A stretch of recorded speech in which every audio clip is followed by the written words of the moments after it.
Well, I guess it appears that the Trump administration, the DOJ, and everybody on top has probably heard us loud and clear about saying this Minnesota fraud stuff they have to have a full scale, reaction to it.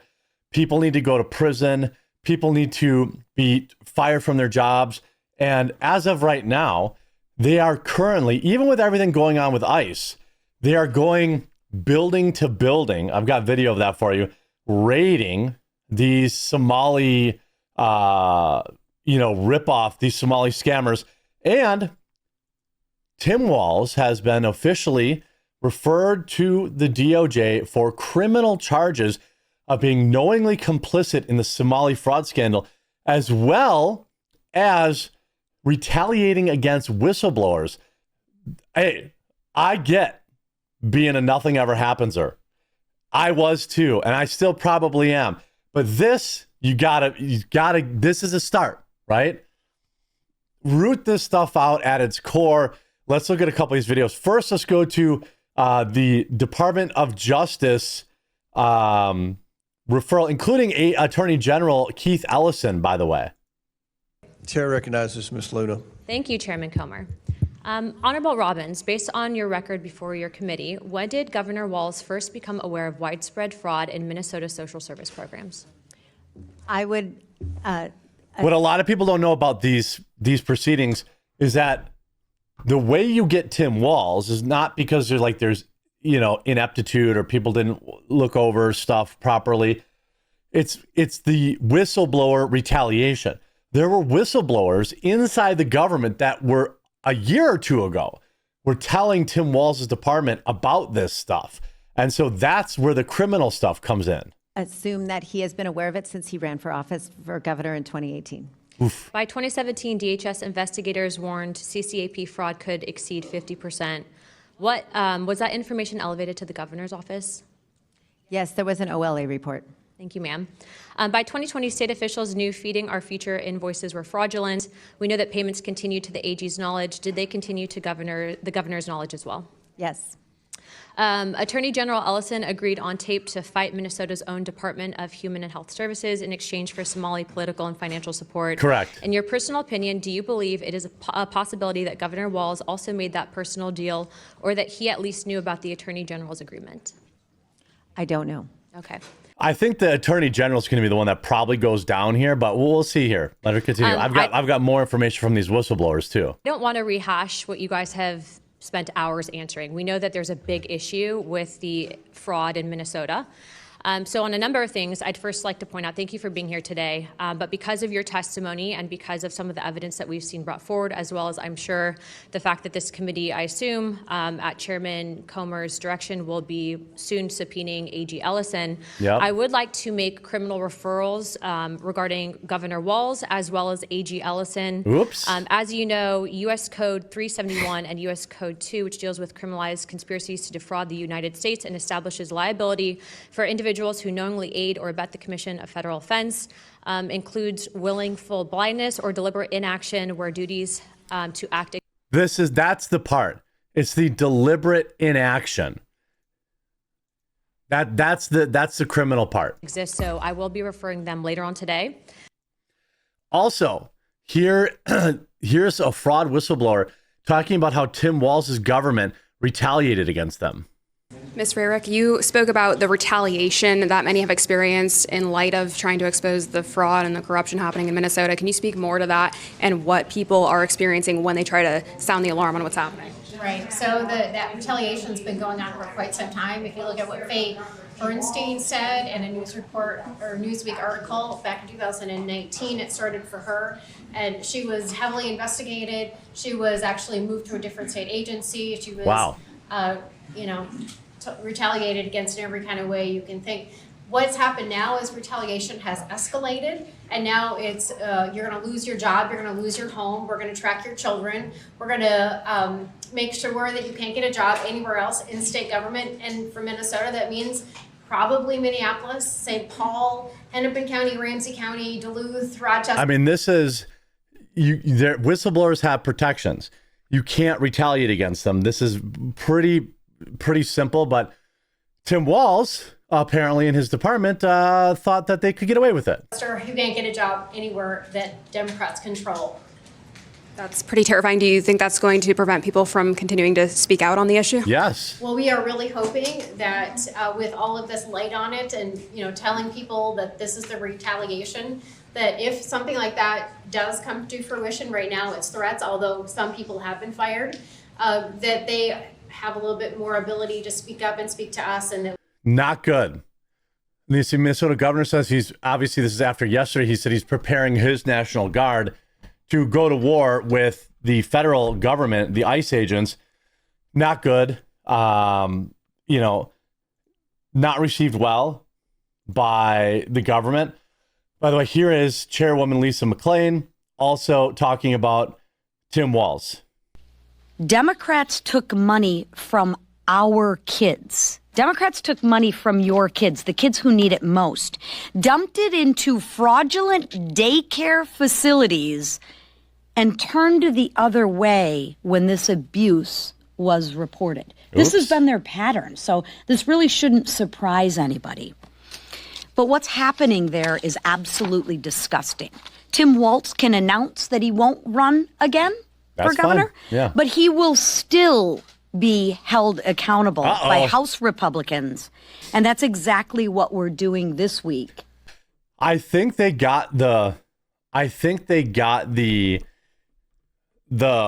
memo from us, from a lot of people who, maybe you're a hardcore Trumper or you're just casual Trumper or you're like a never Kamala. I think most people who are being like intellectually honest, they'll tell you, hey, I don't like fraud, right? Democrat or Republican, everyone agrees. Here's just a list of what they talked about. Official hearing Minnesota reveals that Tim Walz, in fact, did block investigations into high priority fraud cases. He shut down criminal investigations. No new criminal investigations were allowed. They changed the name from calling it fraud to calling it overbilling. They were told that they could no longer meet with the Bureau of Criminal Apprehension agents, and they created an entire department to make sure it was no longer called fraud and it was simply called overbilling. It's time to arrest Tim Walz. Here's another clip. Representative Robbins, do you have any examples of how the Walz administration blocked investigators from moving forward with high priority fraud investigations? Yes, we do, Mr. Chairman. I've met going with to jail. whistleblowers and gotten documents from them about how after the original CCAP whistleblower report came out in March and April of 2019, subsequent to that, there was an Office of Inspector General within DHS that had investigative authority to do surveillance, warrants, and seize electronics, and they were shut down. They were told they could no longer do criminal investigations. Oh. They were told they could no longer meet with the Bureau of Criminal Apprehension agents that were assigned to them without supervisor's approval. And instead, when they found one of the other members talked about how they changed the language. They went from calling it fraud to calling it overbilling. And they created an overbilling committee to all the investigative agents now couldn't do criminal investigations. And This is a cover-up. They were covering it up, like actively participating in covering it up. Tim Walz has to go to jail. Like there's no question about it. He's going down. Like this is going to be the biggest scandal. Like if Republicans fumble this, it doesn't seem like they are, by the way. They seem like they are going full steam ahead. they had to flag issue overbilling, and then a committee would decide if any of that overbilling would be recouped. Committee appointed by Walz? No, appointed within DHS. Oh, appointed by the own bureaucracy. Yes. Yeah, So they shut down criminal investigations. They created a committee to call it overbilling and decide if overbilling investigations would even try to recoup this the money. is evidence that Tim Walz. It sounds to me like Tim Walz was directly involved here. I mean, are you talking? Yeah, I mean, that's what it does sound like to me. Governor Tim Walz will likely be handcuffed if he refuses to resign, says Minnesota Representative Tom Emmer. I want him handcuffed either way. Like, I want him handcuffed either way. By the way, under the leadership of Secretary Noem, Homeland Security investigators are still, right now, going door to door, collecting evidence and investigating fraud in Minneapolis and across the country. HSI will leave no stone unturned. The Trump administration will follow the law and is not afraid to use denaturalization and deportation. If you are complicit in defrauding the American people, your days are numbered. Here they are coming out, raiding these Somali daycares. Absolutely love to see it. Absolutely love to see it. And if you see the, I believe the National Leering Center has actually been shut down. The Leering Center has become a tourist destination in Minnesota. People are showing up just to take pictures. As of 17 hours ago, Minnesota is now saying the Quality Leering Center closed permanently yesterday. But the state said last week that it had already been shut down for over a week. I'm starting to think Minnesota officials may be lying about the daycare fraud. The Minnesota fraud is so deep. Look, I can almost smell the fresh paint through the screen at the Leering Center. This is just a day ago. They clearly just fresh painted everything. This is a massive, since HHS required every daycare to reapply and prove that they're legit, not a single one has been able to. Somali ambassador to the UN is now linked to this fraud. Nick Shirley, they're all in on it. Ilhan Omar was pictured outside the Quality Leering Center. Arrests need to be made. Ilhan Omar is definitely, needs to be next in this. Absolutely, positively. Absolutely, positively. And we need to get to the bottom of who's sending these out-of-state agitators. Here's Tom Emmer. Do it. Thank God for President Donald J. Trump for finally bringing attention to this issue. Representative Rarick, I'm going to begin with you. You've been working on this issue for years. You've spoken to the whistleblowers personally. Is that correct? That is correct. You have an understanding that 1,000 whistleblowers running an account on X have come forward to expose fraud in Minnesota state agencies, and they have been entirely ignored by Tim Walz and have even been retaliated against. Is that accurate? That is correct. Even this morning, I got another message. Well, in your experience, are their claims credible or are they politically motivated against Walz? They're completely credible, not politically motivated. In fact, many of these are Walz administration employees, correct? They are actually Democrats as well. He's going to jail. Can you quickly give us one example of the retaliation these folks have been facing? Yes, I can.